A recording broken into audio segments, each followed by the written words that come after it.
السلام علیکم ورحمۃ اللہ وبرکاتہ۔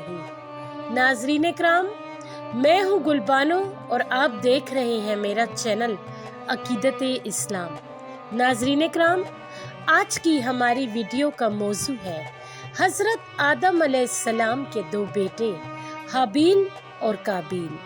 ناظرین کرام، جیسا کہ آپ جانتے ہیں کہ حابیل اور قابیل حضرت آدم علیہ السلام اور حضرت حوا کے حقیقی بیٹے تھے، لیکن خدا کی قدرت کے دونوں بھائیوں کے مزاج، عادات و اطوار میں زمین و آسمان کا فرق تھا۔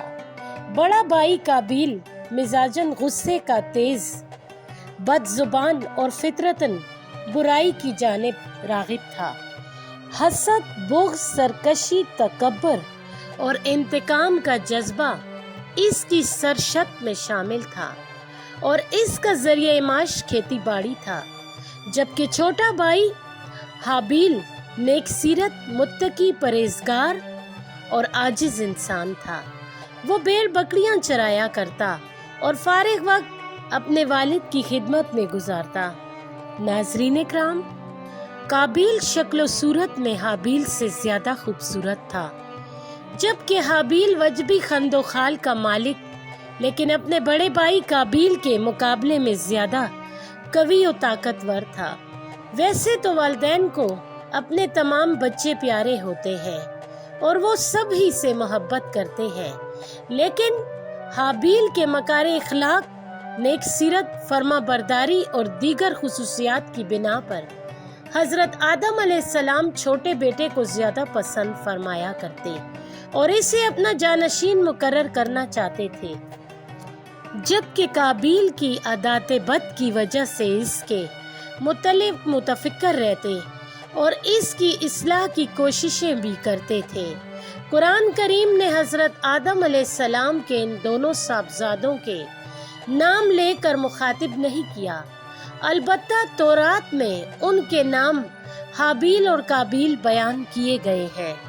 ناظرین کرام، ابن کثیر نے سند کے ساتھ ایک روایت نقل کی ہے جو حضرت عبداللہ بن مسعود اور دوسرے بعض صحابہ سے منقول ہے کہ جب حضرت آدم علیہ السلام اور بی بی حوا دنیا میں تشریف لائے اور تولد و تناسل کا سلسلہ شروع ہوا تو ان کی نسل میں اضافے کے لیے ہر ایک حمل سے ان کے دو بچے یعنی جڑواں پیدا ہوتے، ایک لڑکا اور دوسری لڑکی۔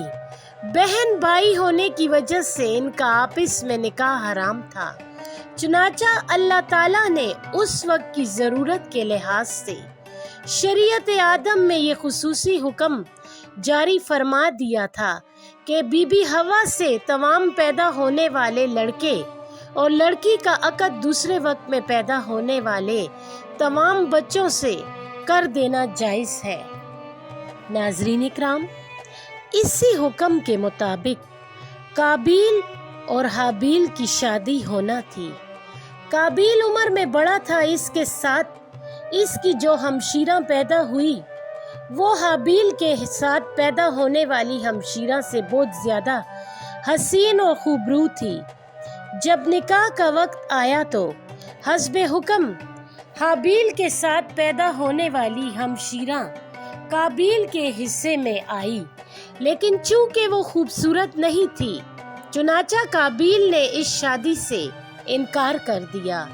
وہ اپنی سگی ہمشیرہ سے شادی کا خواہش مند تھا۔ ناظرین کرام، حضرت آدم علیہ السلام نے شرعی قاعدے کے موقف اسے قبول نہیں فرمایا اور قابیل کو اللہ کے حکم کے مطابق عمل کی تنقید کی، لیکن قابیل اپنی ضد سے باز نہ آیا۔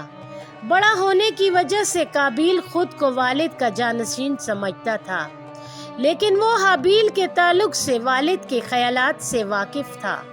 اب حسین و جمیل لڑکی سے حابیل کی شادی کے فیصلے نے اسے حابیل کا دشمن بنا دیا۔ ناظرین کرام، حضرت آدم علیہ السلام نے جب دونوں بھائیوں کے درمیان یہ تنازع دیکھا تو رفع اختلاف کے لیے دونوں بھائیوں کے لیے یہ تجویز پیش کی کہ تم دونوں बारगाह खुदावंदी में अपनी अपनी कुर्बानी पेश करो। अल्लाह ताला तुम दोनों में से जिसकी कुर्बानी कबूल फरमा लेगा, इस लड़की की शादी उससे कर दी जाएगी। हजरत आदम अलैहिस्सलाम को इस बात का यकीन था कि कुर्बानी उसकी कबूल होगी जिसका हक है, यानी हाबील की। उस जमाने में कुर्बानी कबूल होने की एक वाज़िया और खुली अलामत ये होती थी कि आसमान से एक आग आती और कुर्बानी को खा जाती, और जिस कुर्बानी को आग ना खाए तो उसके मायने ये होते कि वो कुर्बानी अल्लाह के हुजूर कबूल नहीं हुई। कुरान करीम में अल्लाह ताला ने हजरत आदम अलैहिस्सलाम के दोनों बेटों का किस्सा कयामत तक आने वाली नस्लों के लिए इबरत और नसीहत के तौर पर पेश किया है।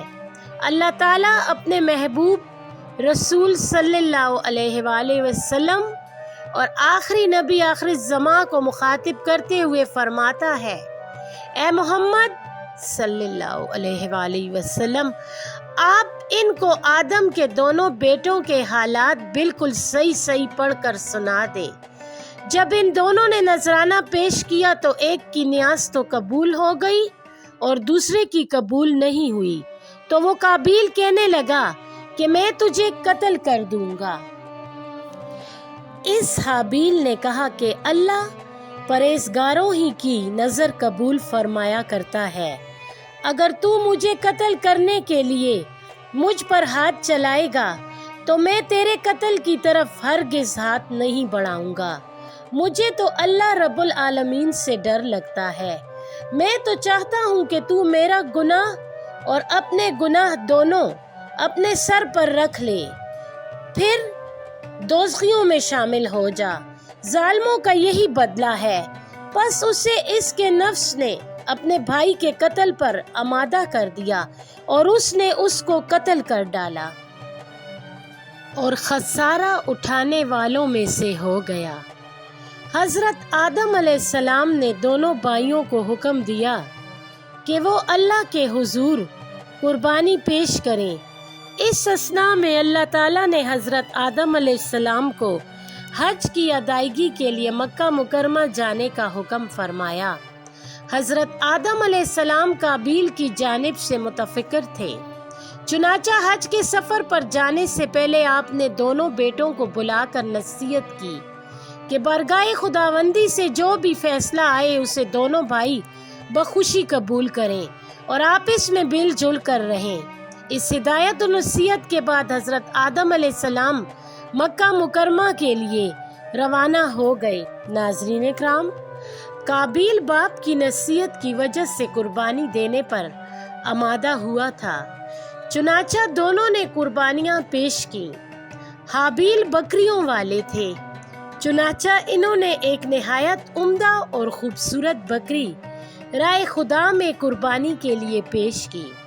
काबिल खेती बाड़ी करता था, लिहाजा उसने फजूल और रद्दी फसल का एक गट्ठा कुर्बानी में दिया।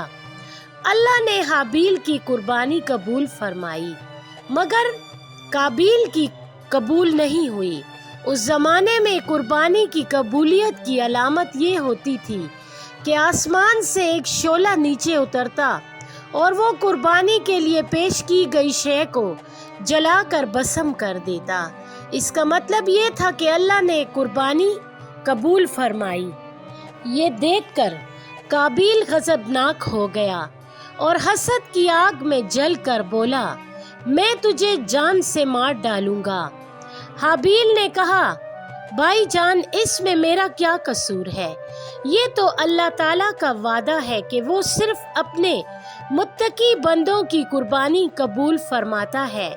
अगर आप मुझे कत्ल करने के लिए अपना हाथ चलाएंगे तब भी मैं आपको कत्ल करने के लिए अपना हाथ नहीं चलाऊंगा, क्योंकि मुझे तमाम जहानों के परवरदिगार अल्लाह ताला का खौफ है।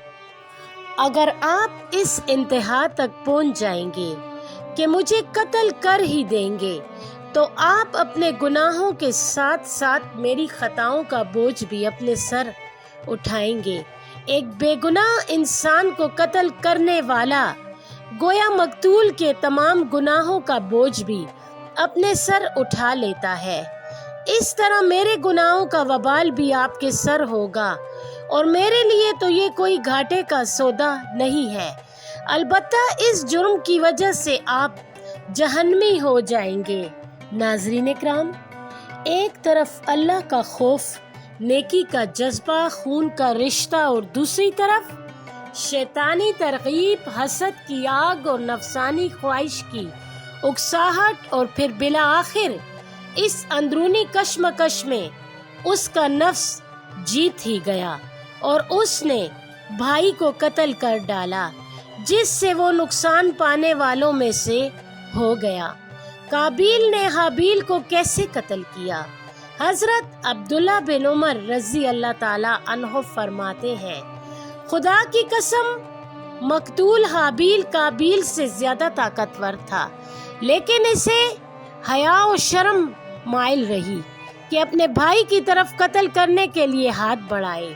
नाज़रीन इकराम, अल्लामा इब्ने कसीर कत्ल के हवाले से मुख्तलिफ अक़वाल तहरीर फरमाते हैं कि शायद काबिल के पास लोहे की राड हो जिससे हाबिल को मारा और कत्ल कर दिया, और एक कौल ये भी है कि काबिल ने पत्थर की चट्टान हाबिल के सर पर मारकर इसे हलाक किया, जबकि हाबिल जब सो रहा था तो काबिल ने भाई का सर कुचल डाला। एक कौल ये भी है कि काबिल ने हाबिल का गला घोंटा और इस तरह इसे काटा जैसे दरिंदे करते हैं, जिससे वो जाँ बहाक हो गया। वल्लाहु आलम। नाज़रीन इकराम, कुरान करीम में मज़कूरा शादी का कोई तस्करा है, न हज़रत आदम अलैहिस्सलाम के साहबजादों हाबिल और काबिल के नाम मौजूद हैं, बल्कि नामों की बजाय आदम के 2 बेटों कहकर जिक्र किया गया है। इस कुर्बानी का जिक्र फरमा कर अल्लाह ताला ने लाश की तदफीन के बारे में यूं फरमाया है, अब अल्लाह ने एक कौआ भेजा जो जमीन कुरेदने लगा ताकि इसे दिखाए कि अपने भाई की लाश को किस तरह छुपाए। कहने लगा, हाय अफसोस, क्या मैं इस कौए की मानिंद भी ना हो सका कि अपने भाई की लाश छुपा देता। वो पिशमान होने वालों में से हो गया। काबिल ने अपने भाई को कत्ल तो कर दिया, लेकिन अब वो निहायत परेशान था कि इस लाश का क्या करे। ये ज़मीन पर किसी इंसान का पहला कत्ल था। नाज़रीन इकराम, इस वीडियो के एंड में कमेंट बॉक्स में हमें अपनी कीमती राय से ज़रूर आगाह कीजिएगा कि आपको हमारी आज की वीडियो कैसी लगी। जज़ाकल्लाह खैर।